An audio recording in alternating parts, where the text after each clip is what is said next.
Quintus écrit à son frère, premier mois de 64. Il n'y a rien en ce moment, sache-le, qui me fasse autant défaut qu'un homme à qui je puisse m'ouvrir de tout ce qui me cause quelques soucis.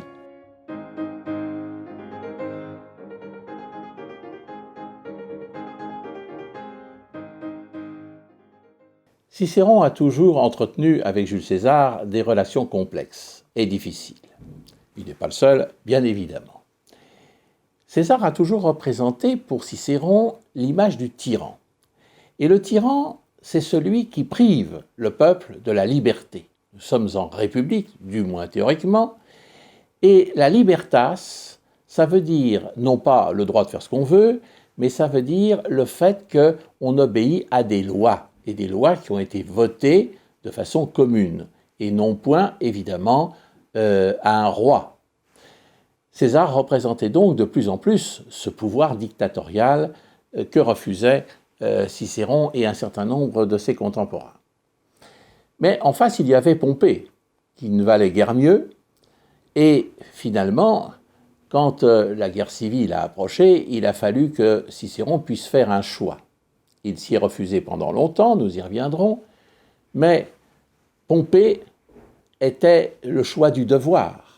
Il était celui qui avait permis notamment à Cicéron, souvenez-vous-en, de revenir de l'exil. De ce fait, évidemment, au nom de la fides, la fidélité, la loyauté, il va de soi qu'il fallait choisir Pompée. Mais ce n'était pas de gaieté de cœur. César s'est toujours montré bienveillant vis-à-vis de Cicéron. Il connaissait sa valeur, il a toujours essayé d'en faire son ami et de le mettre de son côté, et Cicéron s'y est souvent refusé.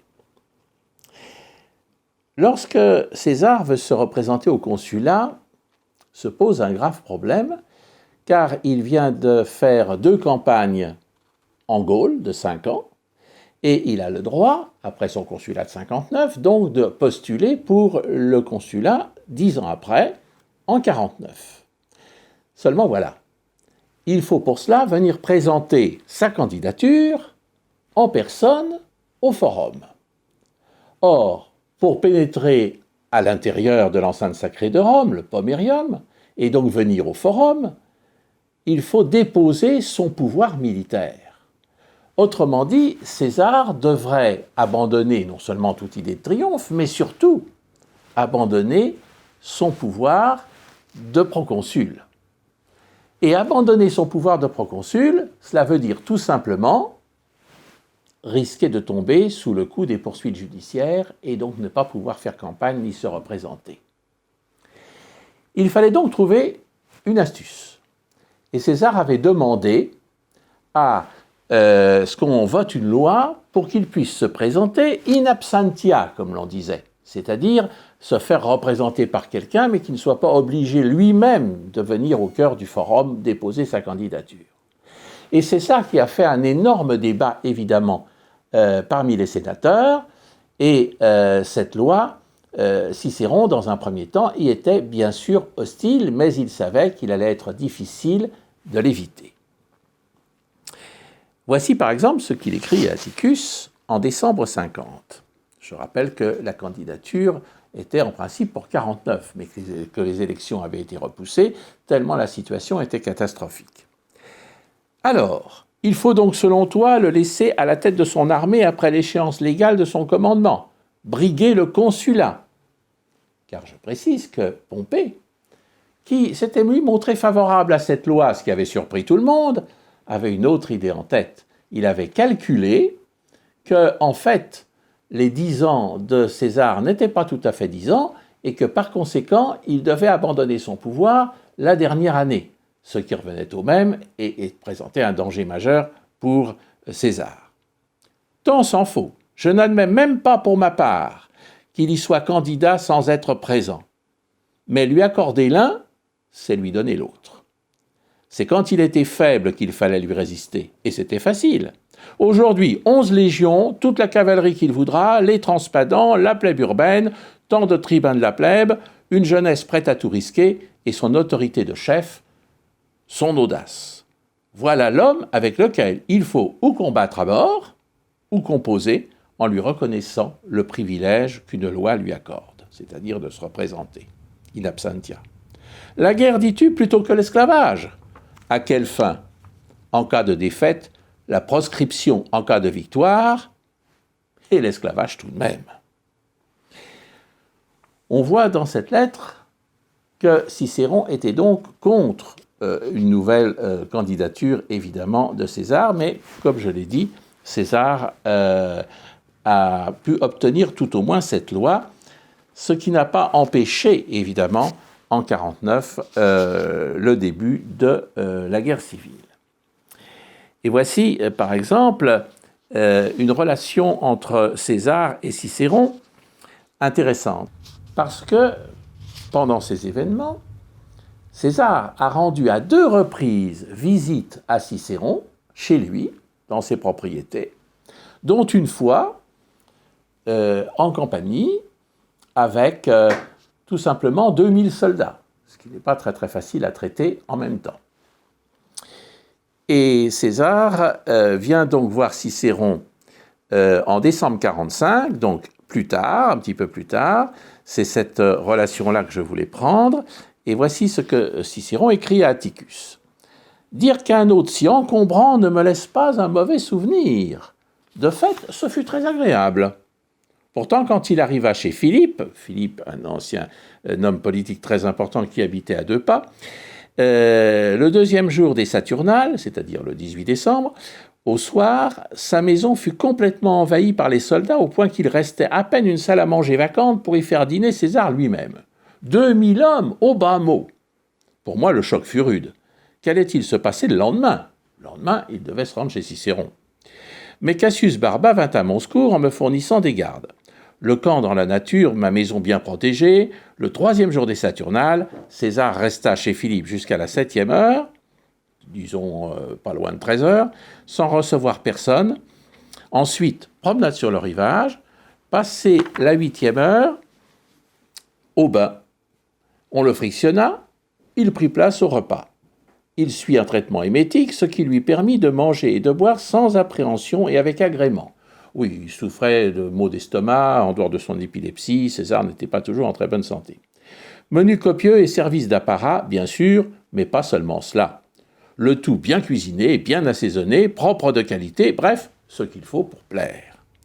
Sans compter les membres de la suite, traités avec surabondance dans 3 salles à manger, affranchis de second rang et esclaves ne manquèrent de rien. Les plus distingués reçurent de moi un accueil raffiné. En un mot, j'ai eu l'air d'un homme qui savait vivre. Ce n'est pas quand même le genre d'hôte à qui l'on dirait « de grâce, descends encore chez moi quand tu reviendras ». Une fois suffit. On n'a pas parlé de questions sérieuses, mais de beaucoup de problèmes d'érudition. César était également très érudit. Bref, il a pris du plaisir et s'est trouvé bien. Voilà un exemple, justement, de ces relations où, bien que dans un camp politique opposé, les 2 hommes trouvent des terrains d'entente et César, grand séducteur, essaye toujours de se faire des amis. En octobre 46, Cicéron, devant les agissements de César, s'était juré de ne plus prendre la parole au Sénat. Il avait compris que ça ne servait à rien et c'était sa manière de marquer son opposition. Mais voilà qu'un des amis de Cicéron, Marcellus, qui était exilé un peu loin, a reçu de la part de César des offres de pardon, en quelque sorte, et de clémence. Et cela a surpris évidemment tout le monde, et Cicéron en fait rapport à son ami Atticus en ces termes. César lui-même, après avoir incriminé l'âpreté de Marcellus, c'est de ce terme qu'il se servait, et prononcé l'éloge le plus honorifique de ton sens, de l'équité et de ta sagesse, déclara soudain, contre toute attente, qu'il ne s'opposerait pas à une demande du Sénat en faveur de Marcellus.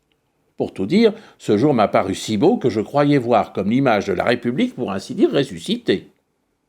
Aussi, après que tous les sénateurs, interrogés avant moi, eurent remercié César, interrogé à mon tour, je revins sur ma résolution. En effet, j'avais décidé, non par indolence, mais par nostalgie de ma dignité passée, de ne jamais sortir de mon silence. Cette résolution fut rompue par la magnanimité de César et par le sens du devoir dont fit preuve le Sénat. Aussi, je remercie assez longuement César, et je crains de m'être ainsi privé, même pour les autres circonstances, d'une abstention dans l'honneur qui était mon seul soulagement dans nos maux. Et oui, on ne pouvait guère s'opposer à César, et Cicéron a été obligé, là aussi, de rendre les armes devant la clémence du grand César. Les deux hommes se sont toujours estimés, en réalité, et ils se sont toujours écrits. Nous avons dans la correspondance quelques lettres de l'un et de l'autre, ou des extraits, mais il y en eut évidemment bien davantage. Et Cicéron fait semblant, en quelque sorte, d'être insensible aux compliments de César, mais au fond de lui-même, il est touché, il est tellement vaniteux, c'est normal. Écoutez ceci. César, dans la lettre dont je t'ai envoyé copie, voulait user de mes conseils. Parce pour cela, j'en donne à tous. De mon crédit, il cite César. Absurde, mais s'il imagine, je pense, le gain de quelques voix au Sénat. De mon autorité, c'est-à-dire mon prestige moral, auctoritas en latin. L'avis peut-être d'un consulaire. Et pour finir, de tout ce qu'il y a de ressources en moi. Fin de citation de César dans la lettre de Cicéron. Donc vous voyez, il ne peut pas s'empêcher de reprendre les termes, évidemment, utilisés par César pour le flatter. Ensuite, évidemment, il y eut la guerre entre César et Pompée. Et Cicéron se flatte officiellement dans ses lettres, d'avoir toujours prédit ce qui allait arriver et d'avoir toujours compris. C'est un peu le prophète du passé, notre Cicéron. Pourtant, quantité de gens sont témoins que j'ai recommandé à Pompée, au début, de ne pas s'allier à César, et ensuite de ne pas rompre avec lui. Je voyais bien que leur alliance brisait la puissance du Sénat, que leur rupture engendrait la guerre civile. Or, j'étais en relation étroite avec César, et je faisais le plus grand cas de Pompée. Mais le conseil que je donnais n'était pas moins loyal envers Pompée que sauveur pour l'un et l'autre. Je passe sur mes autres prévisions, car je ne veux pas que César, à qui je dois tant, je souligne, croire que j'ai donné à Pompée des avis qui, s'il les avait suivis, auraient bien permis à César de jouir de la célébrité et de la première place en toge, mais non pas d'avoir toute la puissance qu'il possède aujourd'hui. J'ai lutté pour faire admettre la candidature de César absent, le but étant moins d'en reconnaître la légitimité que de l'admettre en fait, puisque le peuple en avait décidé ainsi malgré l'opposition du consul en personne. Vous noterez le gros mensonge. Je vous ai dit tout à l'heure que Cicéron s'était opposé dans un premier temps. Mon influence fut mise en échec moins par Pompée, car lui était ébranlé, que par ceux qui, forts d'avoir Pompée pour chef, escomptaient que la victoire dans cette guerre servirait fort opportunément leurs intérêts privés et leurs convoitises. La guerre commença, je restai neutre, elle se transporta hors de l'Italie, j'y demeurai aussi longtemps que je le pus, mais mes scrupules furent plus puissants sur moi que mes craintes. Je redoutais d'être défaillant pour sauver Pompée, alors que lui ne l'avait pas été à un certain moment pour me sauver.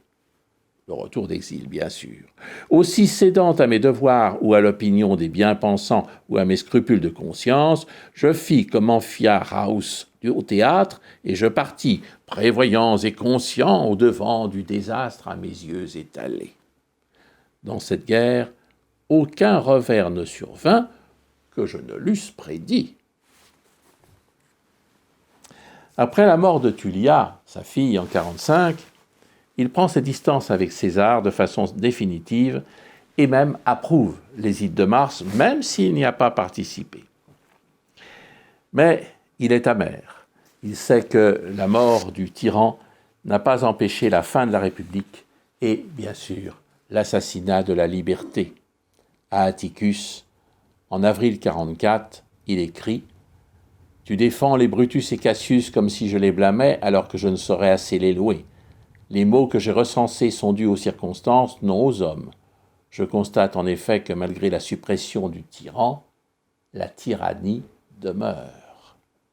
Et plus loin, employons tous nos soins et tous nos moyens à défendre tes grands hommes et soyons satisfaits, comme tu le recommandes, des îles de Mars.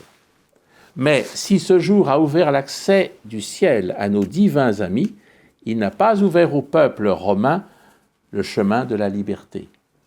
Rappelle-toi tes paroles, tu te souviens, n'est-ce pas, d'avoir proclamé que tout était perdu si l'on rendait aux morts des honneurs funèbres. C'était la sagesse. Eh bien, tu vois les conséquences. Oui, nous avons été libérés par des hommes exceptionnels et nous ne sommes pas libres. Voilà pourquoi, dans une des lettres, Cicéron, pour la première fois, ose traiter César de roi.